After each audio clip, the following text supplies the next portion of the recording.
Hello everybody, Mr. Tangent 0081 here. Doing this video that I meant to do a while ago, but I got time now. I've been off work, so yeah, these are the games that I beat in 2023. There's 7 games, so I have physical copies for all of them except for one. So the first one is Ratchet and Clank Rift Apart. I don't even know what game in the series this is. There's at least like 9, 10 games, but this one was actually really good. I mean, going back and forth with Rivet and Kit and Ratchet and Clank. Like they mix things up. You had the puzzles and cool weapons as usual, as you expect from the series. And yeah, Doctor Nefarious came back. He's like the coolest villain and one of the funniest. So that was good.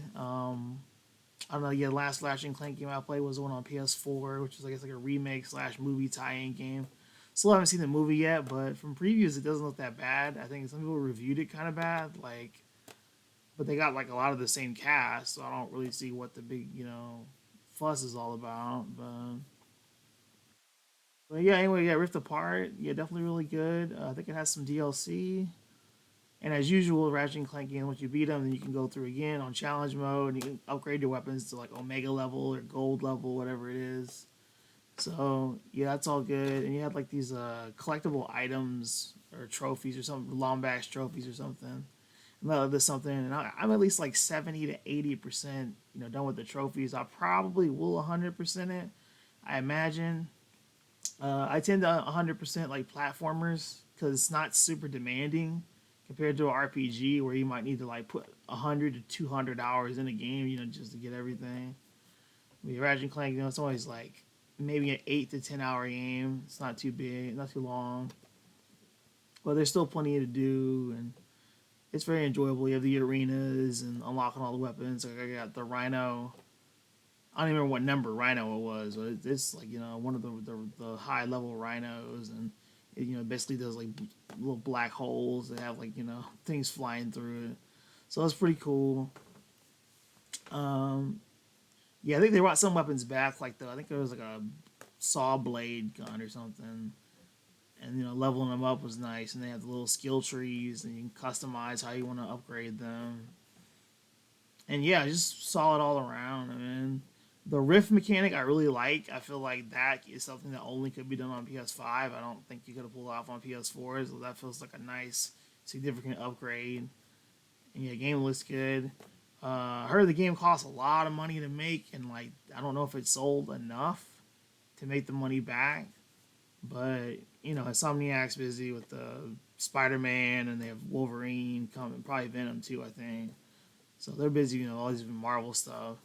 So that'll rake in some more cash, or maybe they can make more games than Ratchet and Clank. Ratchet and Clank is like one of the only like 3D platformers.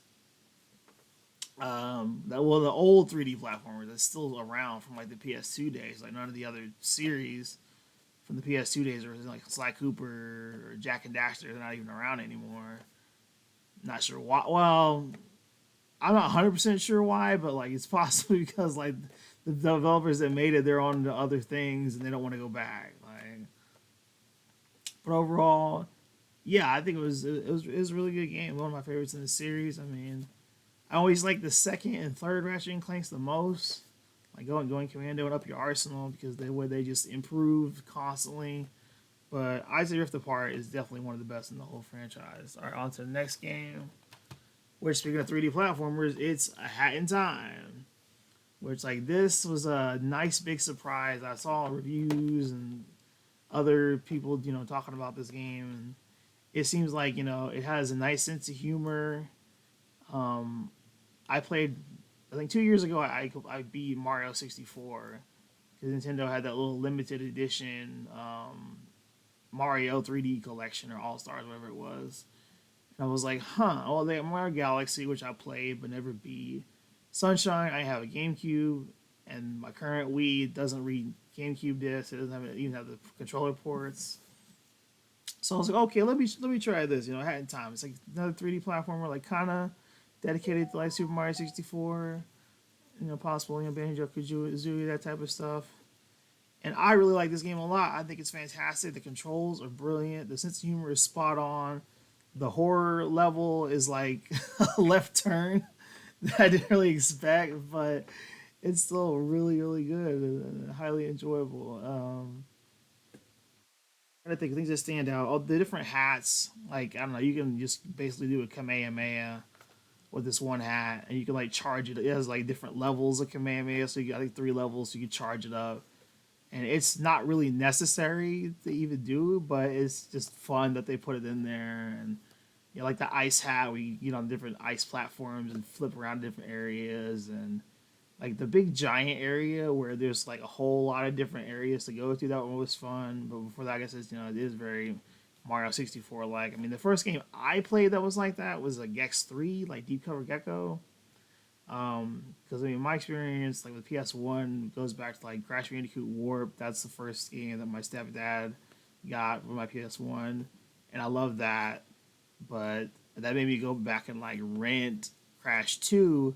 But for whatever reason, I was like, some ain't gonna be right with Crash 1, so I never got into it until the Insane Trilogy.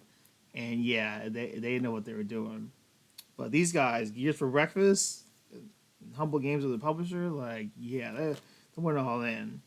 Now, I originally played this game through the higher tier PlayStation Plus because I had more money to blow, and now I don't. So I had to get rid of that high tier. And so, yeah, it was definitely good to get this game, especially because it was pretty cheap. It was like $18, and this came with like the first DLC, which is like Seal the Deal, which I haven't played yet, but I beat the main game.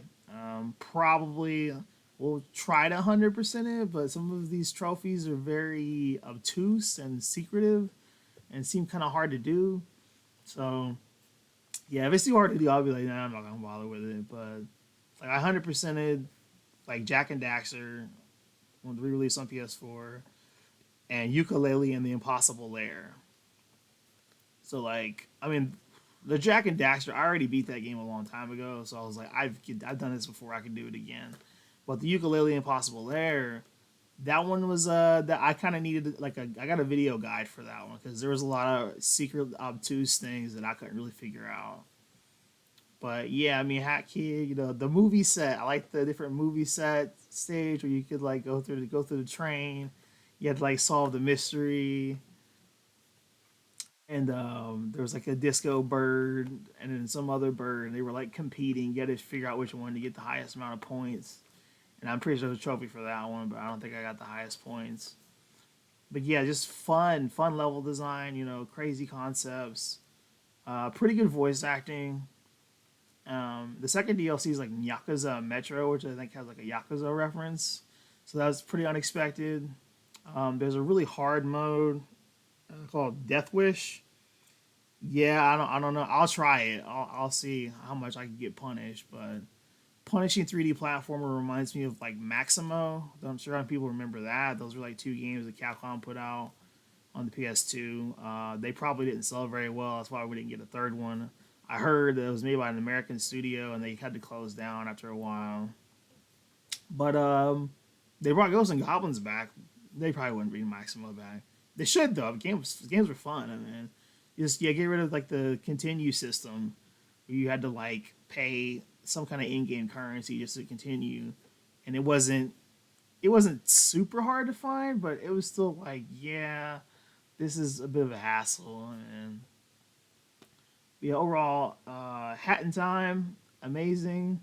I think it sold around 1 million copies or something, so it did fairly well. Like, it must have had a lot of like marketing and word of mouth behind it, so it did really good. I love it. Pretty chaotic, pretty funny, good stuff. All right, next game. Now this box says R-Type Final 3 Evolve, and that's just because this is the PS5 version. I beat it on PS4. I beat it on PS4, and I actually did beat it on PS5 pretty recently. It's pretty hard as usual from R-Type. I mean, I've played every R-Type game besides R-Type Leo, which is arcade only release, and R-Type Tactics 2, Operation Bitter Chocolate, which is a Japan only release. But I think this year, Ranzella is probably teaming up with NIS again to release, like both tactics games in one package. Ever heard about that either last year or year before? But yeah, anyway, so yeah, this was pretty hard. Only R type game I beat before this one was the first R type final because it was easy. Some of the stages were kind of boring, like not that much happened, but like the final boss had like silhouettes of people like making out and like thrusting towards each other or something like that. Like it was very, it was very like bizarre. With like this like operatic chanting or something like that. Yeah, it's only been a while since I played that, but yeah, this was it wasn't super hard. I mean, there is like around 100 ships, but it's not that easy to unlock them. There's like an in-game currency that you have to do, but I mean, I see why they call it R-Type 3, Final 3, because like they added like a bunch of new levels, and I think they updated the graphics. The loading time's good, the frame rate's good. Um, yeah, there's like a wide variety of levels, and I think the DLC is included, or part of the DLC was included.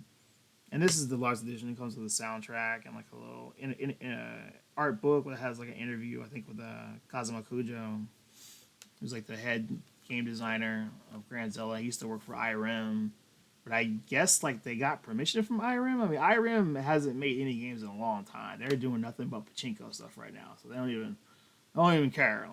Like they re-released Disaster Report, which I played a demo of it. It seemed all right, but still pretty good. They even have the R-Type Leo ship in this game, but I don't know, since I never played R-Type Leo, I don't know how close it is to the same thing. Because I heard R-Type Leo, you don't get the Force Pod, and the Force Pod is like the main thing that makes R-Type stand out from other shoot 'em ups because it's invincible usually, and you can use it to like block shots from the front or the back, or you can use it to like team up an assault, on different enemies and everything. But yeah, these level designs weren't really boring. There's plenty going on. I just feel like R-Type Delta, which might be the best one out of all of them, like the dose meter for your super move or bomb, like it charged faster in that old game. It charges pretty slow in this game. Like you really got to try hard to ram into enemies and kind of hold the force pod on them in order to build it up to get that attack. But yeah, with so many different like level design, different levels, pathways. Not sure how to get them. I have to look that up, but I've gotten some of the trophies, and there's like a different amount of like pilot customization, and they tried to have like I was remember like a dialogue choice or something like that. So you have different pilots you can pick. You can unlock different all these different ships. Some of them are pretty different, but a lot of them are very incremental. Like, oh, this one's slightly stronger than the one before, and it costs like 400. There's three different currencies, and you have to get all three in order to unlock the ships. And I think I have like 38 out of the 99. So I don't know. There's plenty of replay value to go back and try to see how I can beat it. I know there's trophies for like beating the hardest difficulty, but that's not happening. I'd be surprised. I mean, I couldn't even beat the first R type. R type 2 is even harder than the first one. R type 3 is incredible. I wish that they would bring back the whole like bit rotation mechanic. Because in that game, like well, every game you get bits, but there's a hyper mode in R type 3, and you can like have these things revolve around you really quick, and it made for like a nice close range attack. While you had like an enhanced shot that was like, brrr. It was crazy. But, I imagine they probably have like maybe the other bits, not bits, the other force pod types. Like there's like a tentacle force pod type and like a wing force pod type. So yeah, there's like a good number of force pods, and yeah, as a whole, I love R type. Glad they brought it back. I think this was a Kickstarter game.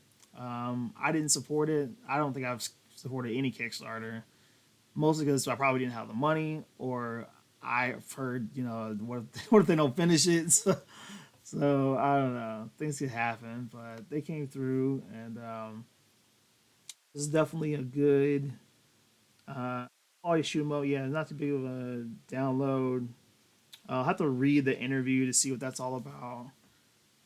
But yeah, it's good stuff. And I mean, the basic difficulty is probably too hard. But I think Red Red Roulette is kids, and I don't feel no shame for beating on kids because R type hurts. Yeah, well, listen up, kids. R type hurts. Don't forget that. All right, next game.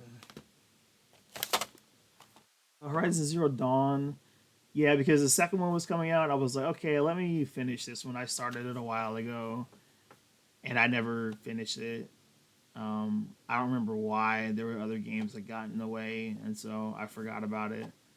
And then I was like, well, I got enough free time. Let me just finish this one because yeah, the second one's out, and it took me probably like I don't know around 70 hours.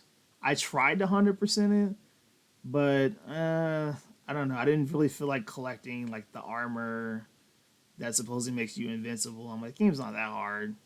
Well, mostly. I think on the basic difficulty, it's pretty manageable. It's not really too bad. I remember like I got all the cauldrons. Man, I most of the side quests. I mean, I got to see a lot of the different tribes and see how they interact, and seeing Aloy and her, ancestor and how they're related and everything. So it was a pretty interesting story. And when I had the higher tier of PlayStation, I got to play the sequel a little bit. And like the sequel, I don't know about story, but gameplay wise, I think they had more skill trees. There's like a chess like mini game. Forgot what it's called, but they added a couple things and it looks like the map was bigger. But yeah, I'll wind up getting the complete edition of the sequel because I want to see what the extra DLC area was about. Because this one came with like extra DLC and it was like a big frozen area, frozen wilds or something like that. And it was kind of near the earlier part of the game, so you can kind of go backwards. And I think the limited fast travel item is just kind of a weird choice, but maybe I guess it makes sense within the world of the game or something. As you're exploring, this far future of the United States, with robot animals and everything. Yeah, it was pretty cool hacking them and being able to override them and see how different, what different kind of attacks and ways to lure them out and everything. Uh, yeah, Aloy, yeah, then halfway through she runs into the Silence guy, and he's played by I think Lance Reddick. Rest in peace. But his story like carries on, and he's very mysterious, and I kind of want to know more about him. And I guess the sequel, will give you more information about him. Well, I guess you find him where he's hiding in the Forbidden West or whatever, and I'm just gonna take you to like California, so you probably see like Hollywood and San Francisco, maybe the Bay Area or something. I don't know. But pretty decent game.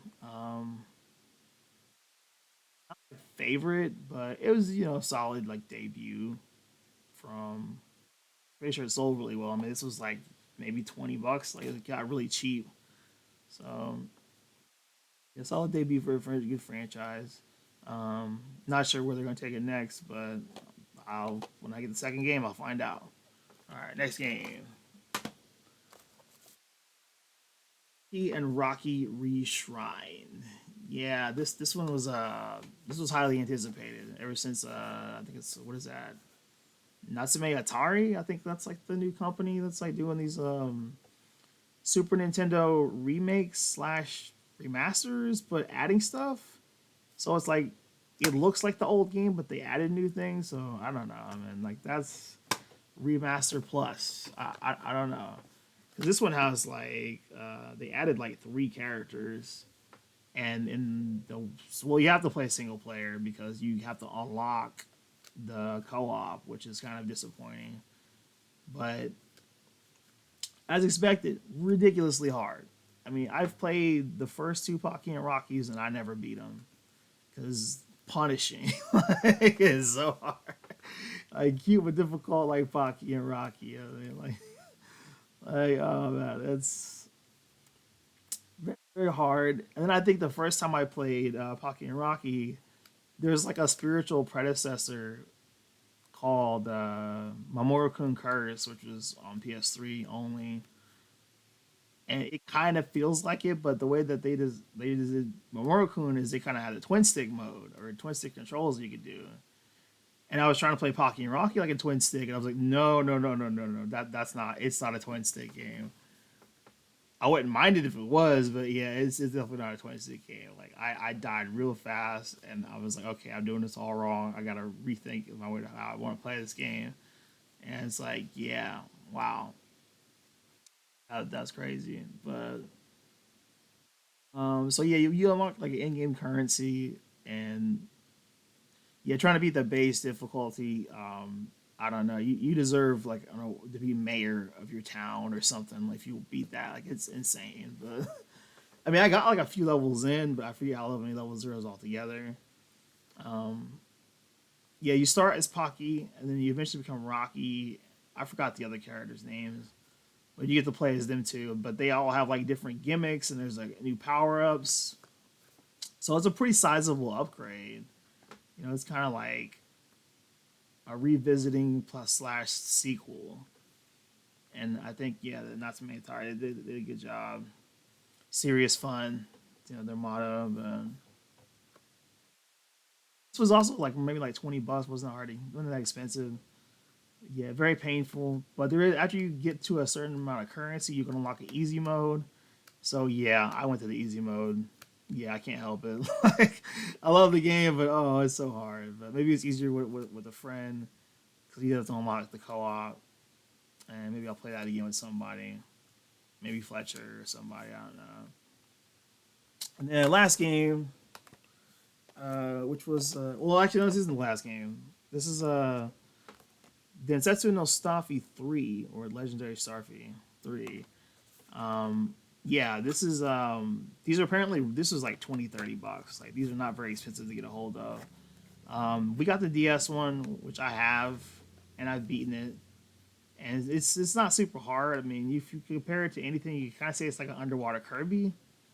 Um, I think like Ant Dude kind of did like a video about the series. It was kind of shining the light on it. And yeah, I get a couple. I could find a couple of them online for like not that much. Even actually, the first GBA game has been fan translated, and I've played it for a little bit just to dip my toe in the water, pun intended.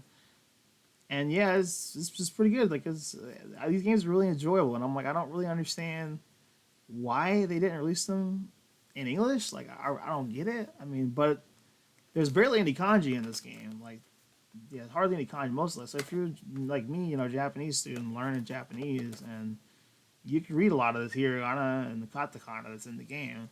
Like, there's some big boss guy named Ogura who keeps causing trouble, and Puff Top Kingdom. That's where Starfy comes from. You got Starfy, Starly, Mo, or crap, what was his Japanese name? Kyosuke or something like that. I think so. I don't know.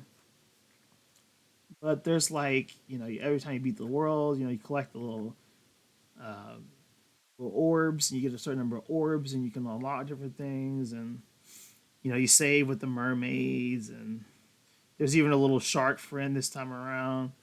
And the biggest surprising thing about the game probably would have to be the fact that Wario shows up. Like Wario just stumbles on, and you got to deal with him as like an enemy or a boss or something like that. I think. And he does talk to you for a little bit, but he's just like crashing through the world, like, "Oh, hey, I'm Mario. Like, give me money. Like, I'm greedy." But yeah, it was nice surprise. I'll definitely probably see if I can get the rest of the games in this series because there's very little kanji, and that's good for me because I don't know a lot of kanji, but I'm getting better. And got kanji quest tomorrow, so I got to study a little bit more for that. And so yeah, that's the last physical copy. And then like the last one, it's a digital only game, so I can't really show y'all what it looks like. But um, I guess all I can really do is this.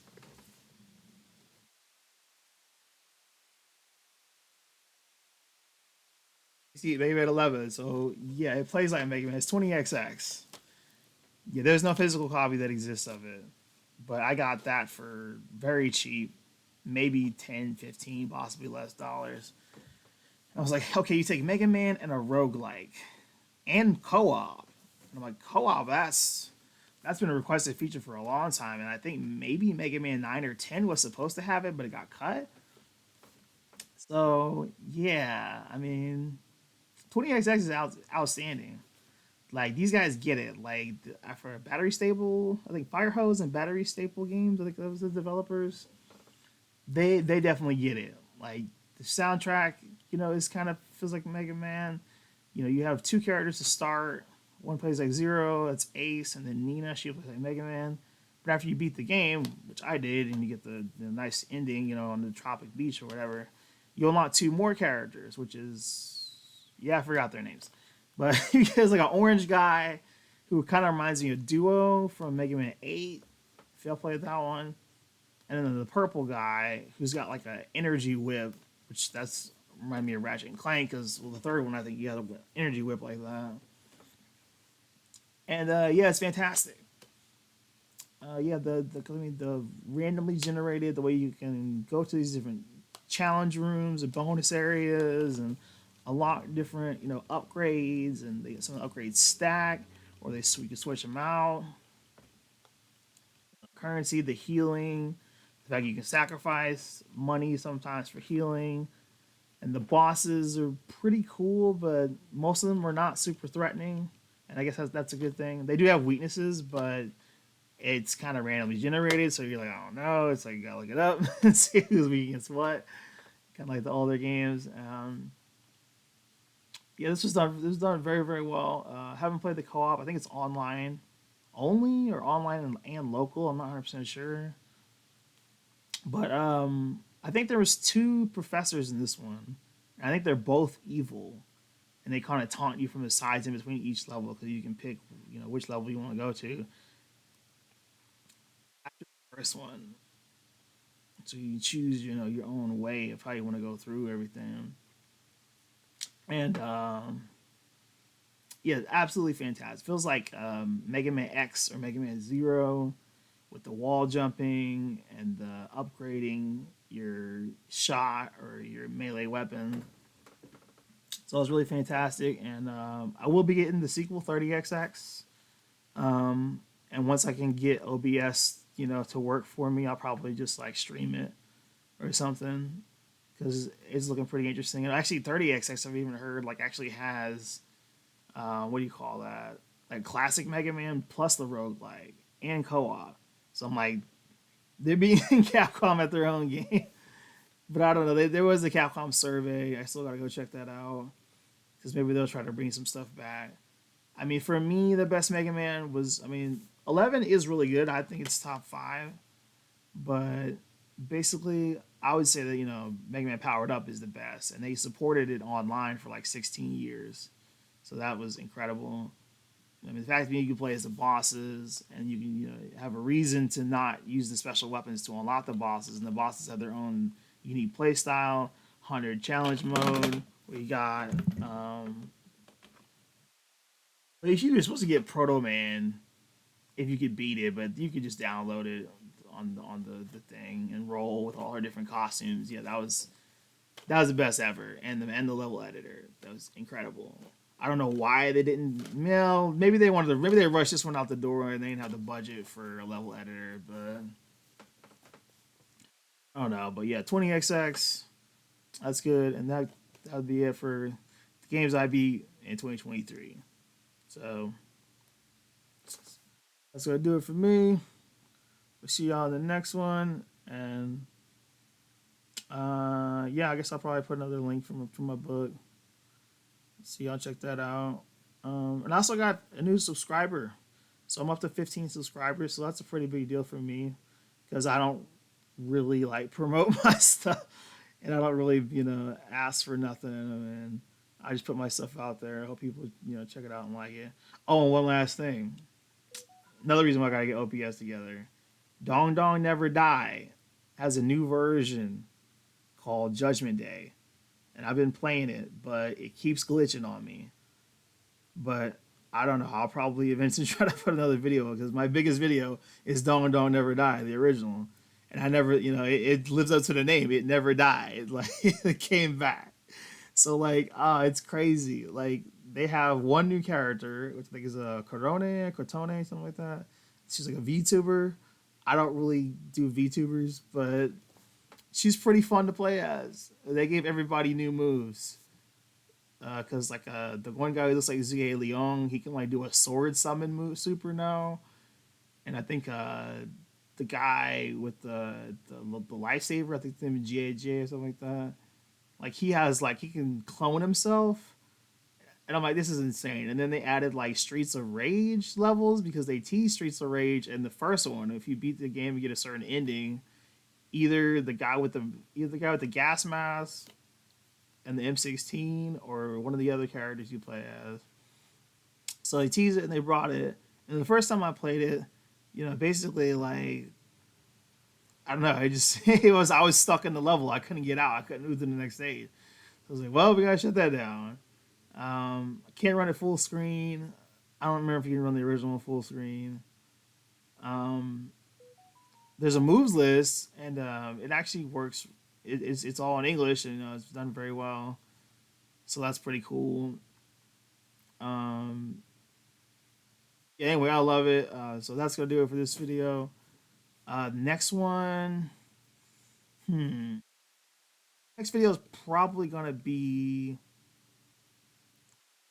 I don't know. I'm debating on how I want to do this next country of puzzles because, like, it's about a certain series that has like some pretty long games, and I really feel like I don't know if I do like one long video. I'm probably gonna maybe do it one by one. I don't know. I'll think about it. I'll leave a comment. It's about Puzzle Quest, so maybe I'll just leave a comment for how you want to see that. You want to do one at a time or all together? Would you watch a little video, big video? I don't know, because I know I have a couple of my streams that are kind of long on here, but haven't streamed in a while. We'll get back out there again because there's a nice sale going on. There's a bunch of games I want on sale, but yeah, y'all take it easy out there, and we'll see you later.